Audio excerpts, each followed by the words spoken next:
Welcome back to the deep dive. Today we are looking at a map, but we need to look at it differently than we usually do. Usually when you think about U.S. geopolitical strategy, you look east or west, towards the Pacific or the Atlantic.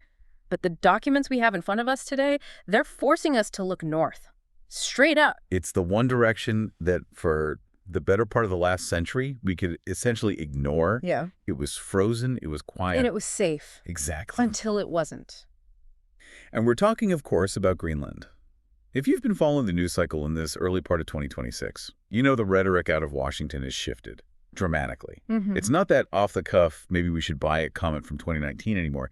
This feels systematic. The stack of reports we're looking at suggests a massive coordinated push for what they're calling Arctic sovereignty. And that's the key phrase. It sounds bureaucratic, but it's actually a declaration of intent. The sources we have, and they range from naval strategic assessments to mineral supply chain audits, they all paint a picture of a region that's gone from a geopolitical backwater right to the center of the board. It really does. It feels like we're watching a game of Risk play out in real time. So the mission for this deep dive is to figure out why the world's largest island is suddenly the rope in a three-way tug of war between the U.S., China, and Russia. And it's not just about planting flags. Far from it. Right. This is about control of the future. It's about who controls the trade routes, who controls the technology of tomorrow, and who holds the high ground, literally and figuratively, for the Northern Hemisphere. Okay, so let's get into the why immediately. The sources all point to three distinct pillars for this renewed American focus on Greenland: geography, military necessity, and resources. But the catalyst for all of them seems to be the environment itself. It is. You really can't understand the strategy without understanding the ice. The baseline assumption for military planners for decades was that the Arctic was, well, a wall, a frozen shield protecting the northern border of North America. I was just reading in the climate impact assessment. The rate of melt has accelerated so much that we aren't just talking about summer axis anymore. We are looking at a fundamentally different ocean in the next decade. That's the critical shift. The ice melting transforms the Arctic from a barrier into a highway. And not just any highway or shortcut. The northern sea route could slash shipping times between Asia and Europe by up to 40%. Compared to the Suez Canal, which is an economic game changer. But from a security standpoint, turning a wall into an open ocean sounds like a complete nightmare. It creates a porous border where there used to be a fortress. The sources describe it as the Mediterraneanization of the Arctic. It's becoming a busy maritime theater. And if you have a busy ocean on your doorstep, you need to know who is passing through it. You have to. Which brings us squarely to the geography. Greenland isn't just sitting there, it's sitting between everything. If you look at a polar projection map, and by the way, if you haven't looked at a top-down view of the world lately, you should. Greenland is this massive wedge separating the Americas from Russia and Europe. It's the cork in the bottle. It is. And this gets us to the first major pillar.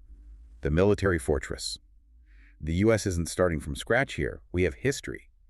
The Pacific space, what used to be called Fule, is already a cornerstone of U.S. defense. And Pacific isn't just a landing strip. The technical specs in these reports are wild. We're talking about a solid-state phased array radar system. Right. It's arguably the most important single sensor in the entire U.S. inventory. It's irreplaceable. Because of its latitude, about 750 miles north of the Arctic Circle, it looks down over the pole. It gives you the earliest possible warning for ICBMs launched from Russia or anywhere else in Eurasia. So if you lose Pacific, or if its operations are compromised, you're basically blinding the U.S. missile defense shield. You're flying blind. Which explains why the 2026 approach is so much more aggressive. It's not just about keeping the base, it's about securing the entire environment around it.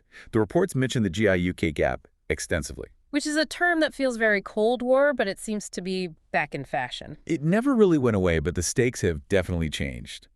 GI-UK stands for Greenland, Iceland, UK. It's the naval choke point. Imagine a gate in the ocean.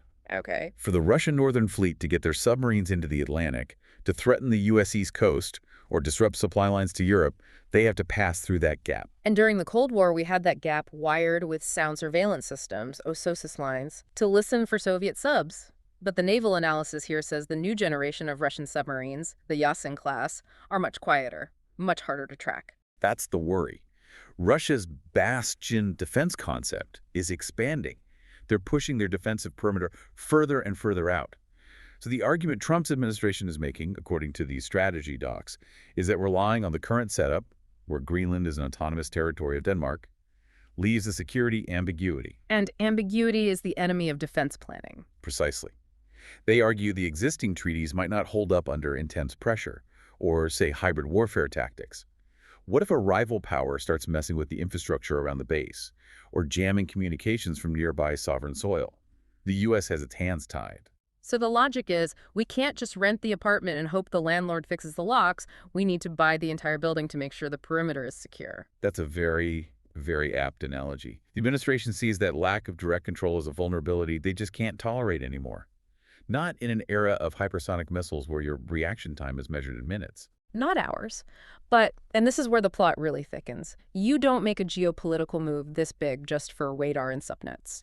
You need a way to pay for it, or at least a massive economic incentive. Right. And the geological surveys in our stack are, they're absolutely staggering. This is where we shift from strategic real estate to resource warfare. And we're not just talking about oil and gas, though those are definitely there. We're talking about the building blocks of the entire 21st century economy. Rare earth elements. I was looking at the data on the Kvanefjeld project. It's in southern Greenland. Yeah. The estimates are just mind-blowing. It's potentially the second largest deposit of rare earth oxides on the planet. It's not just the quantity, it's the type. We're talking about heavy rare earths. So you've got dysprosium, terbium, neodymium. These aren't just for making your iPhone vibrate. No. These are critical for the permanent magnets used in wind turbines, in electric vehicle motors, and crucially in the F-35 fighter jet. I remember reading that a single F-35 needs something like 900 pounds of rare earth materials to function. That sounds about right. And here's the fundamental problem. Right now, the processing and the supply chain for these materials is overwhelmingly dominated by one country. China. China. It controls something like 85 to 90% of the processing capacity for these heavy rare earths. The U.S. defense sector is terrified of a repeat of 2010. When China cut off rare earth exports to Japan over a fishing dispute. Exactly. It sent shockwaves through every high-tech market. The 2026 strategy documents make it crystal clear. Gaining control of Greenland is a defensive hedge against a Chinese resource embargo. If the U.S. controls the source in Greenland, they can build a domestic supply chain that is completely immune to Beijing's influence. It's vertical integration on a national security level. You secure the mine, you secure the processing, you secure the jet fighter. And in theory, it creates a new economic engine.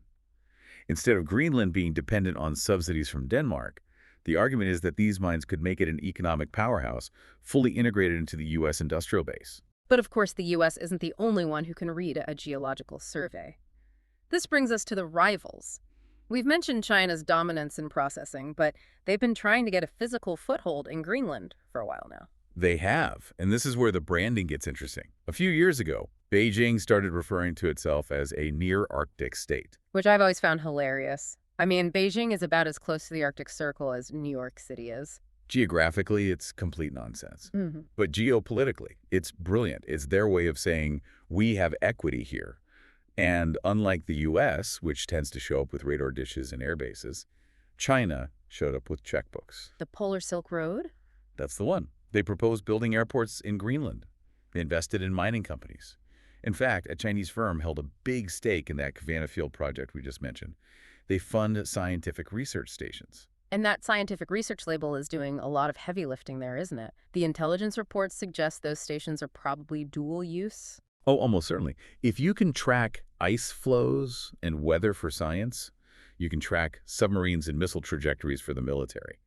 The U.S. effectively blocked that airport deal a few years back by pressuring Denmark to fund it instead, but the intent from Beijing, that hasn't gone away. So this is the core of the containment theory that the Trump administration's brief talks about, the idea that a vacuum cannot exist. A vacuum theory is absolutely central to this. Yeah. The argument is that Greenland's current status is just too fragile.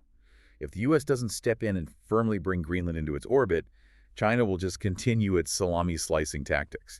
Buy a mine here, upgrade a port there, fund a research center. Until one day you wake up and the near-Arctic state is actually an inarctic state. And that is the absolute red line for Washington. They view the Arctic as the northern flank of NATO and North America. Allowing a strategic competitor like China to establish a physical presence there is seen as a failure of the Monroe Doctrine. It's fascinating. We're seeing these 19th century concepts like the Monroe Doctrine being applied to 21st century problems like rare earth mining and hypersonic missile defense. Well, history rhymes, as they say. And let's not forget Russia in this whole equation. While China is the economic creeper, Russia is all about military muscularity. They've refurbished dozens of Soviet-era bases along their Arctic coast. They're planting flags on the seafloor. Claiming the Lomonosov Ridge. Right. So the U.S. sees Greenland as the necessary counterweight. If Russia controls the eastern Arctic, the U.S. feels it must lock down the western Arctic. It's about balance of power. So if we step back and look at the whole board, this Greenland Gambit relies on three huge assumptions. One, the geography is the ultimate high ground for the next century of warfare. Two, the resources under the ice are the only way to break China's stranglehold on tech. And three, if we don't take it, someone else will. That is the steelman argument for it, yes. But we have to acknowledge the friction here. This isn't a video game where you just click conquer. Right. There are people who actually live there. The Greenlandic government and the Danish government have been extremely vocal. They are not interested in being a pawn. They value their autonomy immensely. The relationship between Greenland and Denmark is complicated, sure, but the idea of just swapping sovereignty to the U.S. like a trading card is, it's offensive to many in Nuuk and Copenhagen. And it raises the question of feasibility. The sources note that even if the strategic logic is sound, the diplomatic cost would be astronomical. You'd be alienating one of your closest NATO allies, Denmark. You could destabilize the entire Arctic Council. Which leads to the final provocative thought from the dissenting voices in our source material. Is this all just strategic exaggeration? Meaning, are we freaking out over a threat that is actually manageable? Right. Some experts argue that the U.S. already gets what it needs, the base, the access, the security, through the current treaty framework. They argue that trying to force a change in sovereignty creates a crisis where there wasn't one. It might actually push Greenland closer to China if the U.S. pushes too hard. That's the great irony, isn't it? By trying to squeeze tight enough to secure it, you might just break the relationship entirely. It's a distinct possibility. But the counterargument, and the one that seems to be driving 2026 policy, is that the status quo is a relic. It's a relic of a frozen world that no longer exists. Yeah. They believe nice treaties work for peacetime. But we are entering an era of resource competition that requires ownership, not just friendship. It's a heavy calculation.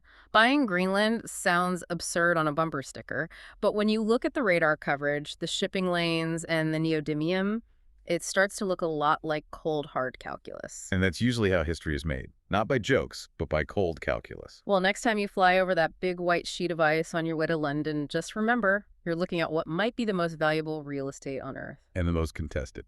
Thanks for diving in with us. We'll be tracking this story as the ice melts. Keep your heads up, and we'll see you on the next one.